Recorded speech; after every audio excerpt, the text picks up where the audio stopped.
Muito bem, pessoal, vamos comentar neste vídeo as questões aplicadas na prova de legislação básica para o concurso da Guarda Municipal de Canoas. Para quem fez a prova, revisar as questões, e para quem for fazer prova nos próximos finais de semana, que nós teremos provas ainda para outros cargos na Prefeitura de Canoas, vocês podem nessa correção também perceber como que a banca formula as questões e como que as questões podem aparecer na prova de vocês. Um detalhe importante, o conteúdo de legislação para a Guarda Municipal é maior do que para os outros cargos. Então tem algumas leis aqui na correção que não caem para outros cargos, mas caíram questões sobre a Constituição Federal e sobre também as leis municipais de Canoas, conteúdo que está previsto também para os outros cargos. A prova foi bem dentro do esperado, sem muitas novidades, como a gente vai perceber agora. A primeira questão é sobre a Constituição Federal. Como esta prova tinha muitos conteúdos, a banca colocou mais ou menos uma questão de cada assunto, exceto do ECA, que vieram duas questões. Bom, então a gente teve só uma questão sobre a Constituição Federal, e como eu já tinha antecipado, o artigo mais cobrado em provas da Constituição Federal pela banca é o artigo 5º. A banca adora perguntar sobre ele e a questão é sobre os muitos incisos do artigo 5º. Bom, a questão diz o seguinte: nos termos da Constituição, analisar os itens abaixo. E aí depois ela vai perguntar qual ou quais estão corretos. Primeiro, a lei não excluirá da apreciação do Poder Judiciário lesão ou ameaça a direito. Tá certo? É aquele princípio da inafastabilidade do acesso à justiça, né? Nada vai ser excluído do judiciário, o judiciário sempre pode apreciar. A lei não vai prejudicar direito adquirido, ato jurídico perfeito e coisa julgada. Aqui também, né, é aquele princípio da segurança jurídica, que está num dos incisos da Constituição. E, por fim, o princípio da legalidade no direito penal, que diz que não há crime sem lei anterior que o defina, nem pena sem prévia cominação legal. Também está correto, né? Só é crime aquilo que está previsto em lei. Se uma conduta não está prevista na lei como crime, ninguém poderá ser condenado por ela. Então a gente tem aqui, pessoal, essas três assertivas corretas, todas corretas. A letra E vai ser o gabarito. Essa questão que simplesmente copiou 3 incisos lá da Constituição Federal, do artigo 5º. Questão 42 desta prova, ela traz uma situação envolvendo o ECA. E a questão, apesar de contar uma história, ela é uma questão muito fácil, porque ela pergunta qual é a pena, qual é a medida que vai ser aplicada, porque para adolescentes não se aplicam penas e sim medidas, né? Qual é a medida que vai ser aplicada? Só que, independentemente de ler o enunciado, só tem uma medida que poderia ser aplicada. Porque o artigo 112 apresenta algumas medidas que podem ser aplicadas ao adolescente. Advertência, obrigação de reparar o dano, prestação de serviços à comunidade, liberdade assistida, inserção em regime de semi-liberdade ou a internação. E só uma delas está nas respostas, que é a obrigação de reparar o dano. Vejam só, liberdade não assistida não existe. A medida é liberdade assistida, então a letra B não poderia ser uma resposta. Inserção em regime de liberdade também não é uma medida. A medida é inserção em regime de semi-liberdade. Prestação de trabalho forçado seria até inconstitucional, porque ninguém pode ser obrigado a trabalhar. O que existe é a prestação de serviços à comunidade. E obrigação de tirar notas acima de 7 na escola não é uma medida prevista no ECA também. Então, independentemente do que está no enunciado, só tinha uma resposta possível. A única medida prevista no ECA, dessas aqui, é a letra A, obrigação de reparar o dano. Então, aqui na questão 42, a letra A é o gabarito, conforme está lá no artigo 112 do ECA, Estatuto da Criança e Adolescente. A questão 43, ela fala sobre aquela situação de presenciar maus tratos. Conta uma história que a Nicole, supervisora de uma escola, foi informada por uma professora que uma aluna estava com marcas roxas sobre a pele, similares a castigo físico e maus tratos. E aí o que acontece? O artigo 13 do ECA prevê que nesses casos deve comunicar o conselho tutelar. Então a letra B vai ser o gabarito, conforme artigo 13. É isso que está no ECA como previsão, sempre que alguém constata possíveis maus tratos. Então aqui letra B também não vejo como recorrer nessa questão. A próxima questão é sobre o Estatuto da Pessoa Idosa. E aqui a banca pede para marcar a incorreta. A letra A traz o que está no artigo 26, que é direito da pessoa idosa, o direito à atividade profissional, respeitada condições físicas, intelectuais e psíquicas. Está correto. Letra B. Na admissão de pessoa idosa em qualquer trabalho ou emprego, são vedadas discriminação e fixação de limite máximo de idade, exceto para concursos. Esse exceto para concursos está errado, porque o que diz no artigo 27 do Estatuto é que, inclusive para concursos, existe essa proibição. E a banca objetiva gosta muito de fazer questões trocando exceto por inclusive, como ela fez nessa questão, tornando a letra B incorreta. Como o enunciado pede para marcar a incorreta, a letra B é o nosso gabarito. Todas as outras são cópias de trechos do Estatuto, que estão lá no artigo 27, parágrafo único, artigo 28, inciso 1 e artigo 28, inciso 2. Então aqui, a letra B é a única incorreta, é o gabarito da questão 44, também não vejo como recorrer nessa questão. A questão 45 é sobre o Estatuto da Igualdade Racial. E aí também traz as informações e pede para marcar qual que não está correta, né? Qual que não é uma medida prioritária lá prevista. O artigo 4º vai apresentar as medidas prioritárias, que é a inclusão nas políticas públicas de desenvolvimento, modificação das estruturas institucionais do Estado também está certo, implementação de programas de ação afirmativa e eliminação de obstáculos históricos.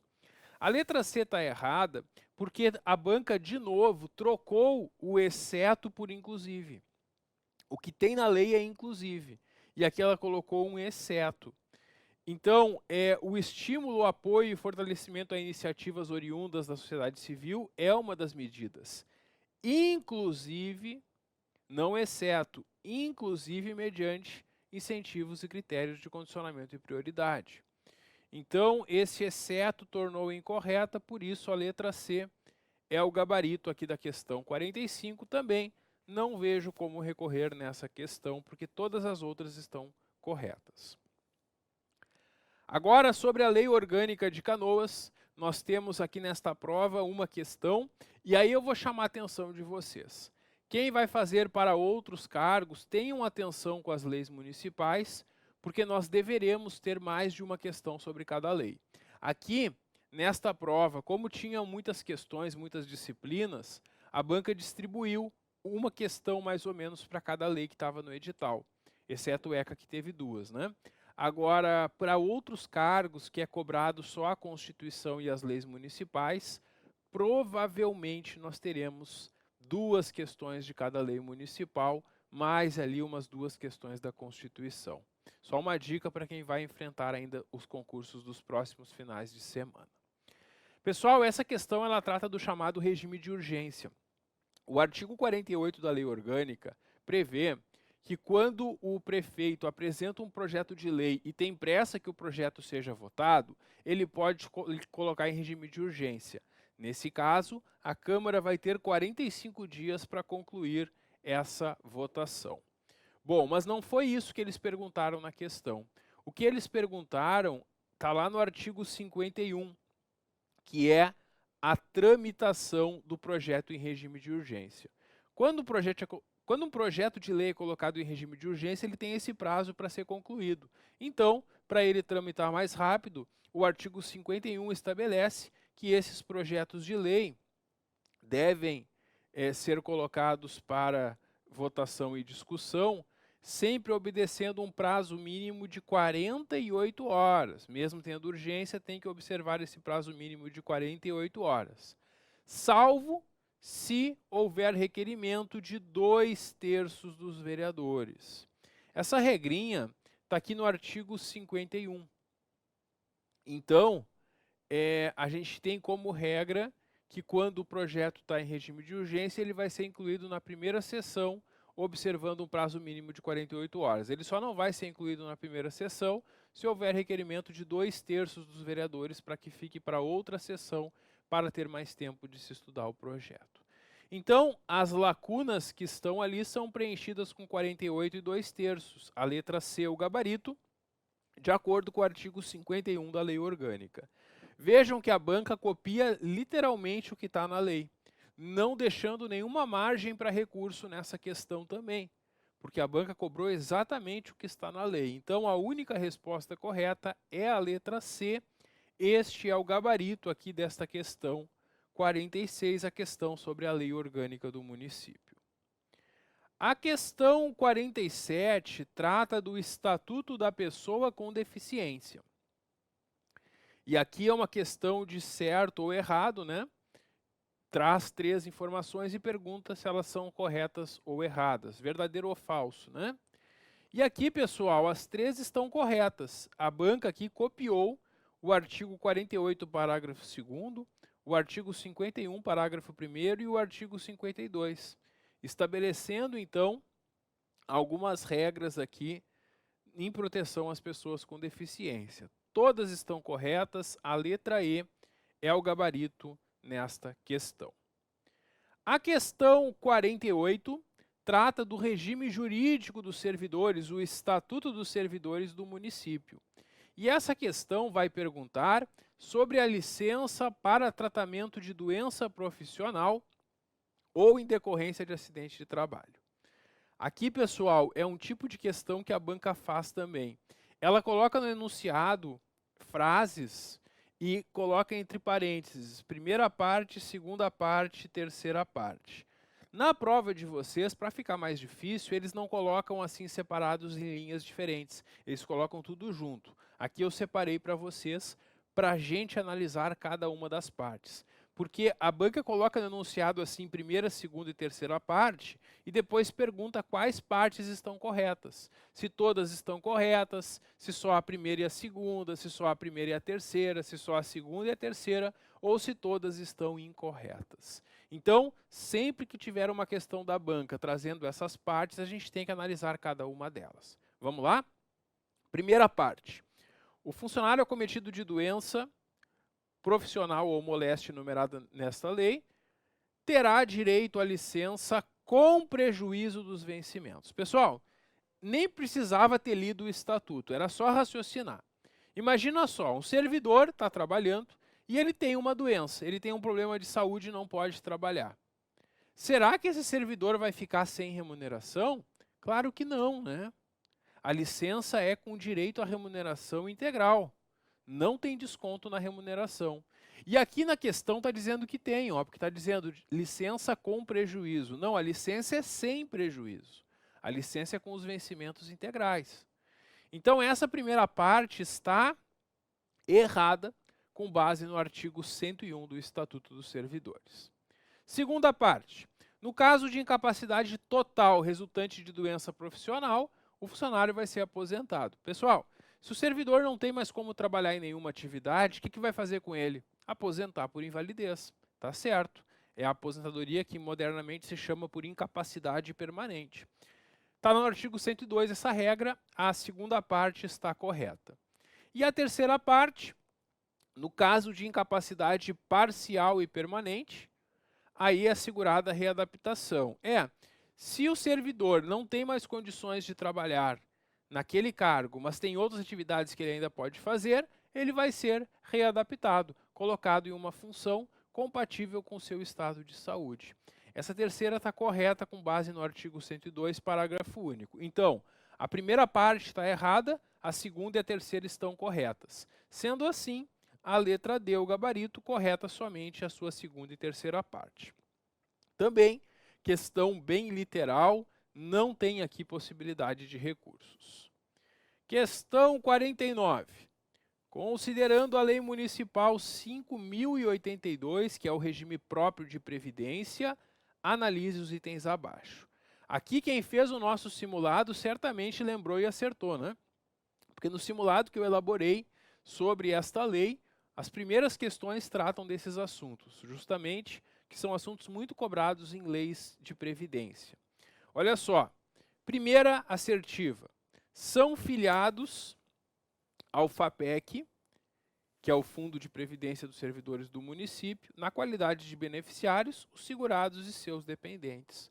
Está correto, né, pessoal? Os beneficiários, os que vão receber benefícios do Fundo de Previdência, são os segurados, que podem receber as aposentadorias, e os dependentes do segurado, que vão receber a pensão por morte, né? Então, a primeira está correta com base no artigo 3º da lei. Segunda, não permanecerá afiliado ao FAPEC na qualidade de segurado o servidor titular de cargo efetivo que estiver afastado para exercer mandato eletivo. O que está dizendo aqui? Em outras palavras, está dizendo, se um servidor concursado for eleito para um mandato, vamos imaginar que o servidor de Canoas foi eleito deputado estadual. Ele se licencia da prefeitura e vai lá para a Assembleia assumir a função de deputado. Pergunto para vocês, ele continua filiado ao Fundo de Previdência aqui de Canoas? Claro que sim, porque ele não se exonerou do cargo, ele só está afastado para exercer um mandato eletivo. Neste período, ele vai continuar afiliado ao FAPEC, até porque depois que terminar o mandato ele vai voltar e reassumir o cargo.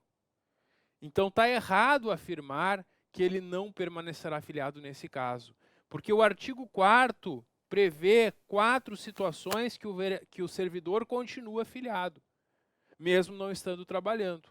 E uma delas é essa do inciso 3, durante o afastamento para exercício de mandato eletivo. Então, nessa situação, o servidor continua afiliado à Previdência, ele não é desfiliado quando está licenciado por esse motivo. Sendo assim, a segunda está errada. E terceiro, quando um servidor efetivo é requisitado da União, Estado ou Distrito Federal ou outro município, permanece filiado ao regime previdenciário de origem. Isso está correto com base no artigo 5º. O que está dizendo aqui? É quando um servidor que é concursado em outro lugar, não em Canoas, vem cedido trabalhar em Canoas. Vamos imaginar que um servidor público estadual, concursado no Estado, é cedido para a Prefeitura de Canoas. Esse servidor público estadual, ele vai trabalhar aqui em Canoas, só que a contribuição previdenciária dele não vai ser para Canoas, porque ele não é concursado aqui em Canoas.